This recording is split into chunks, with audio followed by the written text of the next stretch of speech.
നാസ് എക്സാമിന്റെ front page എങ്ങനെ പൂരിപ്പിക്കുക എന്നുള്ളത് നോക്കാം.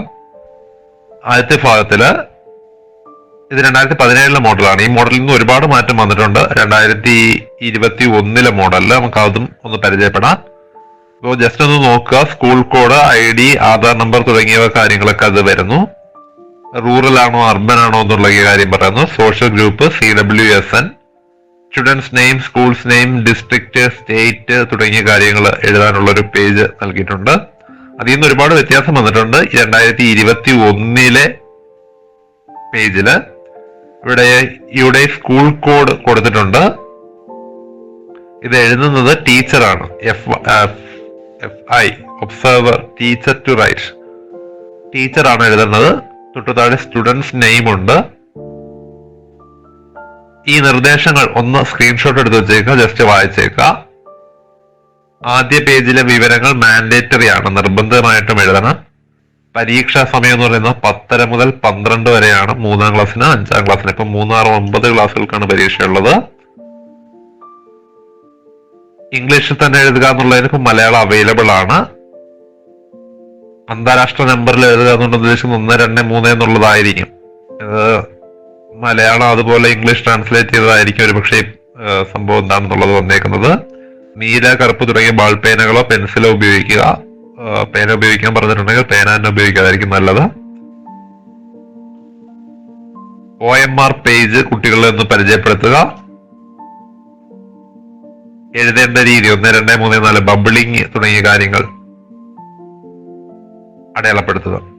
അപ്പോൾ ഇതിലെ ചോദ്യങ്ങൾ നമുക്ക് നോക്കാം. ഇത് PSC പരീക്ഷയുടെ മോഡലാണ്. രക്ഷിതാക്കൾക്ക് കേട്ട് നല്ല പരിചയം ഉണ്ടാകും. പക്ഷെ OMR പരീക്ഷ, ബബിളിങ് എന്ന് പറയുന്നതൊക്കെ ഒരുപക്ഷെ ഈ 3-ാം ക്ലാസ്സിലെ കുട്ടികൾക്ക് ആദ്യമായിട്ടായിരിക്കും. അപ്പൊ അവർക്കൊന്ന് പറഞ്ഞു കൊടുത്തേക്ക എങ്ങനെയാണ് റൗണ്ട് ചെയ്യേണ്ടത്. മറ്റത് ഇപ്പൊ ഉത്തരം തെറ്റിപ്പോയാൽ പോലും എന്ത് ചെയ്യാൻ പറ്റില്ല. പിന്നെ നമുക്ക് വെട്ടിത്തിരുത്താനോ മാറ്റി എഴുതാനോ ഒന്നും പറ്റില്ല തുടങ്ങിയ കാര്യങ്ങൾ കൂടി അവരെ ഒന്ന് പറഞ്ഞ് മനസ്സിലാക്കുക. നമുക്ക് ചോദ്യങ്ങളിലേക്ക് ഒന്ന് കിടക്കാം. കുട്ടികളുടെ മാത്സ് ചോദ്യങ്ങളാണ്. 3-ാം ക്ലാസ്സിലെ കുട്ടികളുടെ മാത്സ് ചോദ്യങ്ങളാണ്. തുടർന്ന് വരുന്നവ ഏത്? ഇവിടെ ഒരു പാറ്റേൺ ആണ് കൊടുത്തിട്ടുള്ളത്. വീഡിയോ ഒന്ന് പാസ് ചെയ്യുക, സ്വന്തമായിട്ട് ഉത്തരം എഴുതുക. എഴുതിയതിനു ശേഷം ബാക്കി നോക്കുക. രണ്ടാമത്തെ ചോദ്യം, 396 എന്ന നമ്പർ ഏത് വീടിൻ്റെതാണ്? അപ്പൊ ഇവിടെ നമ്പർ കൊടുത്തിട്ടുണ്ട്. വീടിന് 396 ആണ് കണ്ടുപിടിക്കേണ്ടത്. വായിക്കാൻ പറ്റുന്ന സംഖ്യകൾ. ഇപ്പൊ 3 സംഖ്യ നമുക്ക് പെട്ടെന്ന് വായിക്കാൻ കഴിയും. 396 ആദ്യം തന്നെ കിടപ്പുണ്ട്, നമുക്ക് കണ്ടുപിടിക്കാൻ പറ്റും. അടുത്തത് 4 സംഖ്യയാണ്. 1, 10, 100, 1000, 3000. അപ്പൊ തുടങ്ങുന്നത് 3000 എന്നാണ്. 3906 എന്നാണ് വായിക്കുന്നത്. 10000 5 സംഖ്യകൾ പരിചയപ്പെട്ടിട്ടുണ്ടെങ്കിൽ 1, 10, 100, 1000, 10000. 10000 എന്ന് പറയുന്ന സംഖ്യ വരും. 30000. ഒന്നാമത്തെ സംഖ്യ എപ്പോഴും കണ്ടുപിടിക്കുന്നത് നമ്മൾ പദം എണ്ണി നോക്കുക. എണ്ണി നോക്കിയിട്ട് ഒന്ന് പറഞ്ഞു നോക്കുക. 30000. 3 30096. മറ്റേത് 3096. അപ്പൊ ഇതിൽ നിന്ന് ഉത്തരം 396 എന്ന് കണ്ടെത്താൻ കഴിയും. പാറ്റേൺ ചോദിച്ചിട്ടുണ്ടായിരുന്നു. പാറ്റേൺ ചോദിക്കുമ്പോൾ ഈ ഒരു ഐഡിയ, വലിയ ക്ലാസ്സുകാർ ഈ ഒരു ഐഡിയ സ്വീകരിക്കുക. 2-ാം പദത്തിൽ നിന്നും 1-ാം പദം കുറയ്ക്കുക. 2-ാം പദം എന്ന് പറഞ്ഞാൽ രണ്ടാമത് കിടക്കുന്നയാള് 16. 16-ൽ നിന്നും 12 കുറയ്ക്കുക. അപ്പൊ എത്ര കിട്ടും? 4 കിട്ടും. അതുപോലെ 3-ാം പദത്തിൽ നിന്ന് 2-ാം പദം കുറയ്ക്കുക. അപ്പോൾ 20-ൽ നിന്ന് 16 കുറയ്ക്കുക. അപ്പോഴും എന്ത് കിട്ടും? 4 കിട്ടും. അപ്പോൾ കോമൺ ഡിഫറൻസ് എന്ന് പറയുന്നത് 4 ആണ്. 4 വീതം കൂടിയാണ് പോകുന്നതെന്ന് മനസ്സിലാക്കുക. 12 + 4 16, +4 20, +4 24, +4 ആൻസർ 28 എന്നുള്ളത് കിട്ടും. ആ ഒരു കൺസെപ്റ്റ് വലിയ ക്ലാസ്സുകാർക്ക് പ്രയോജനകരമായിരിക്കും. ഇനി കൊച്ചു കുട്ടികൾക്കാണെങ്കിൽ ചെറിയ സംഖ്യകളാണ്, അടുത്തടുത്തുള്ള സംഖ്യകളാണെങ്കിൽ നിരത്തി തന്നെ എഴുതുക. 12 തൊട്ട് 24 വരെ എഴുതുക. സമയം പോവും. എന്നിരുന്നാലും ഉത്തരം ഒന്നും അറിയാത്തവര് ഈ ഒരു രീതി സ്വീകരിക്കുക. എന്നിട്ട് നോക്കുക ഇതിന്റെ ഇടയിൽ എത്ര ആൾക്കാരുണ്ടോ നോക്കുക. 12, 16, 20, 24 നമ്മുടെ സംഖ്യകൾ. അപ്പോ ഇതിന്റെ ഇടയിൽ എത്ര പേരുണ്ടെന്ന് നോക്കി. 12 തൊട്ട് 16 വരെ 3, അടുത്തത് 3, അടുത്തത് 3. അപ്പൊ 24 കഴിഞ്ഞാൽ എത്ര വേണം? 3 പേര് വേണം. 24 കഴിഞ്ഞാൽ 3 പേര് 25, 26, 27. 4-ാമത്തെ ആളാണ് ഉത്തരം 28. അങ്ങനെ ആലോചിച്ചും കണ്ടെത്തി എഴുതാൻ പറ്റും. 4 സ്റ്റെപ്പ് വീതം കൂടിയാണ് പോകുന്നത്. അല്ലെങ്കിൽ കൂട്ടി വെക്കുക. 12+4 16. 16 എത്ര കൂട്ടിയാൽ 20 കിട്ടും. 4 തന്നെയാണ്. അപ്പോൾ ഇത് സിമ്പിൾ ആയിട്ടുള്ള പാറ്റേൺ ആണ്. ഒരു ചെറിയ രീതിയിൽ വ്യത്യാസം വരുന്ന പാറ്റേണുകൾ കൂടി പരിചയപ്പെടുത്തിയാൽ നന്നായിരിക്കും. നമ്മൾ തുടർന്നുള്ള ദിവസങ്ങളിലെ പരീക്ഷകൾക്ക് മുമ്പ് നവംബർ 19 പരീക്ഷ. കൂടുതൽ പാറ്റേൺ ചോദ്യങ്ങളുമായിട്ട് നമുക്ക് വീണ്ടും കാണാം. അടുത്ത ചോദ്യം സമയം, ക്ലോക്ക് നോക്കി സമയം കണ്ടുപിടിക്കാനാണ്. ചെറിയ സൂചിയാണ് സമയത്തിന്റെ ആദ്യത്തെ പദം പറയുന്നത്. അപ്പൊ ആദ്യത്തെ പദം 8, നേരെ 8ലാണ് നിൽക്കുന്നത്. അപ്പൊ 8 മണി. അടുത്തത് ചെറിയ സൂചി 10 മണി.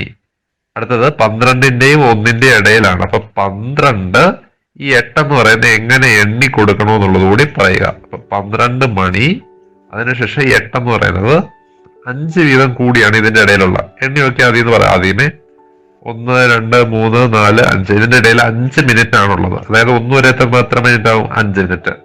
വീണ്ടും 5 തൊട്ട് 5 വരെ എണ്ണുമ്പോഴത്തേക്കും 10. 2 വരെ ആകുമ്പോൾ 10 മിനിറ്റ്. വീണ്ടും എണ്ണി 15 മിനിറ്റ്. അങ്ങനെ എണ്ണി നോക്കാം. എന്നിട്ട് അവരെ പറഞ്ഞ് മനസ്സിലാക്കുക. ഇത് ഓരോ സംഖ്യയും 5 വീതം കൂടി പോകുന്നു എന്ന് ആലോചിക്കുക. 5 10 15 20 25 30 35 40. അപ്പൊ 12:40 എന്നുള്ളതാണ് സമയം. അടുത്തത് ചെറിയ സൂചി 6ൽ നിന്ന് തുടങ്ങുന്നു. അപ്പൊ 6 മണി, നേരെ നിൽക്കുന്നത് 6 മണി.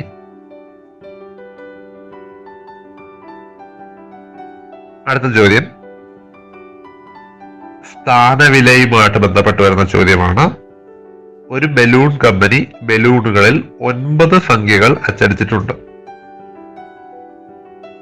ഒരു ബലൂണിലുള്ള സംഖ്യയിൽ 9 വരുന്നുണ്ട്. ഇവിടുത്തെ സംഖ്യ നോക്കി അതിൽ ആകെ 9 വരുന്നത് ഈ ഒരു ബലൂണിൽ മാത്രമാണ്. അതിന്റെ സ്ഥാനമൂല്യം 694 എന്ന് പറയുന്ന സംഖ്യയാണ്. 694. ഇതിലെ സംഖ്യയുടെ സ്ഥാന മൂല്യം എന്ന് പറയുന്നത് എത്രയാണ്? അപ്പോ ഒറ്റ, 10, 100 എന്നിങ്ങനെയാണ് പോകുന്നത്. 9 എന്ന് പറയുന്ന 10ന്റെ സ്ഥാനത്തെ സംഖ്യയാണ് 10. ഉത്തരം 10 എന്നുള്ളത് വരും. സ്ഥാനവില.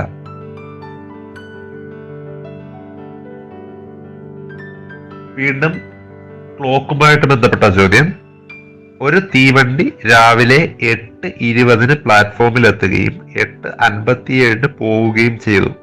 അപ്പൊ ഇതിന്റെ ഇടയിലുള്ള സമയം എത്ര എന്നുള്ളതാണ്. അത് കണ്ടുപിടിക്കാൻ 8:57 എന്ന സമയത്തിൽ നിന്നും എന്ത് കുറച്ചാൽ മതി?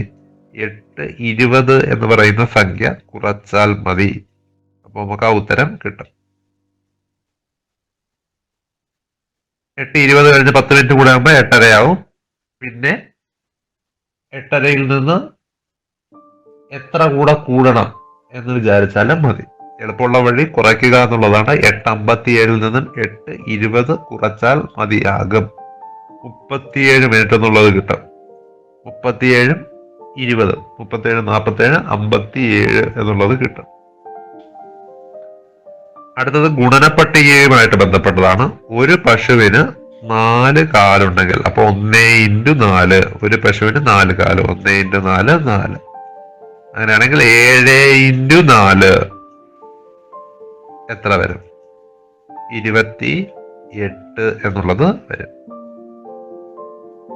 വരച്ചു നോക്കിപ്പിച്ച് അഡീഷണൽ ഗുണനപ്പട്ടികയുടെ ആശയം ഇതുവരെയും കിട്ടാത്ത കുട്ടികളെ ആണെങ്കിൽ എന്ത് ചെയ്യുക?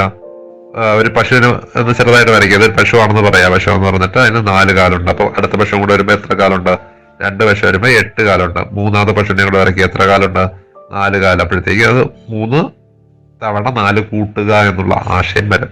അങ്ങനെ ആശയത്തിനെ വികസിപ്പിച്ച് കൊണ്ടെത്തുക എന്നുള്ളതാണ് അടുത്തൊരു ഭാഗം. അടുത്ത ചോദ്യം മേഘങ്ങളുമായിട്ട്, അത് സ്ഥാനവിലയുമായിട്ട് വരുന്നു. സംഖ്യയുടേത് 10ന്റെ സ്ഥാനത്ത് 6 വരണം. 10ന്റെ സ്ഥാനം എന്ന് പറഞ്ഞാൽ ആദ്യം ഒറ്റ, രണ്ടാമത്തെ സംഖ്യ 10, മൂന്നാമത്തെ സംഖ്യ 100. നടുക്ക് വരുന്നത് 2 അക്ക സംഖ്യ ആയിരിക്കണം. അതില് 1ാമത്തെ സംഖ്യ ആയിരിക്കണം. അല്ലെങ്കിൽ 3 അക്ക സംഖ്യ ആയിരിക്കണം. അതിൽ 2ാമത്തെ സ്ഥാനമായിരിക്കണം. 6 വരുന്ന എത്ര മേഘങ്ങളുണ്ട്? അപ്പം 6നെ കണ്ടുപിടിക്കുക. ഇവിടെ 10 ആണ്. ഇവിടെ വരില്ല, ഇവിടെ വരില്ല. ഒറ്റയാണ്, ഒറ്റ 10 ആണ്. ഇത് ശരിയാണ്, ഇത് ശരിയാണ്. ഇത് 100ന്റെ സ്ഥാനമാണ്, വരില്ല. ഇത് 6 10ന്റെ സ്ഥാനമാണ്. ഇത് ശരിയാണ്, 10ന്റെ സ്ഥാനമാണ്. ഇതും 10ന്റെ സ്ഥാനമാണ്. അപ്പൊ എത്ര എണ്ണം ഉണ്ട്? 3ഉം 2ഉം 5 എണ്ണം ഉണ്ട്. ഒറ്റ 10 100 എണ്ണി പഠിപ്പിക്കുന്നത് വളരെയധികം പ്രയോജനമായിരിക്കും. ഇപ്പോഴത്തെ ചോദ്യത്തിൽ ധാരാളം ചോദ്യങ്ങൾ സ്ഥാനവിലയുമായിട്ട് ബന്ധപ്പെട്ട് ചോദിച്ചിട്ടുണ്ട്. അടുത്ത ചോദ്യം, മോഹൻ പല്ല് തേക്കാൻ 5 മിനിറ്റ്, കുളിക്കാൻ 10 മിനിറ്റ്, പ്രാതൽ കഴിക്കാൻ 15 മിനിറ്റ്, വസ്ത്രധാരണത്തിന് 20 മിനിറ്റ്. അപ്പൊ ടോട്ടൽ ഇതെല്ലാം കൂടെ കൂട്ടുക. ആകെ എത്ര സമയം എടുത്തു എന്ന് വെച്ചാൽ ടോട്ടൽ കൂട്ടുക. 20, 30, 10, 40, 45, 5, 50 മിനിറ്റ് ടോട്ടൽ എടുത്തു. കൂട്ടി നോക്കിയാൽ മതി, കൂട്ടാനുള്ള സംഖ്യകളേ ഉള്ളൂ. അടുത്തത്, താഴെ കൊടുത്തിരിക്കുന്ന നക്ഷത്രങ്ങളെ 5 വീതമുള്ള ഗണങ്ങളായി തിരിച്ചാൽ ഒരു കൂട്ടമായിട്ട് തിരിക്കുക. അപ്പൊ 5 എണ്ണത്തിന് വീതം വട്ടം വരയ്ക്കുക. 2, 3, 4, 5. അടുത്തത് 2, 4, 5. അടുത്തത് 3, 2, 5. 3, 2, 5. ഇങ്ങനെ വട്ടം വരച്ച് നോക്കുക. വട്ടം വരച്ച് നോക്കുക. അതിന് ശേഷം എത്ര വട്ടങ്ങൾ ഇങ്ങനെ വന്നു എന്ന് നോക്കുക. അപ്പൊ 8 കൂട്ടങ്ങൾ കിട്ടും. കാരണം ഇത് ടോട്ടൽ 40 എണ്ണം ഉണ്ട്. കുട്ടികൾ സ്വാഭാവികമായി അങ്ങനെ എണ്ണി നോക്കൂല. അവർക്ക് വട്ടം വരയ്ക്കുന്നതായിരിക്കും കുറച്ചുകൂടെ എളുപ്പം.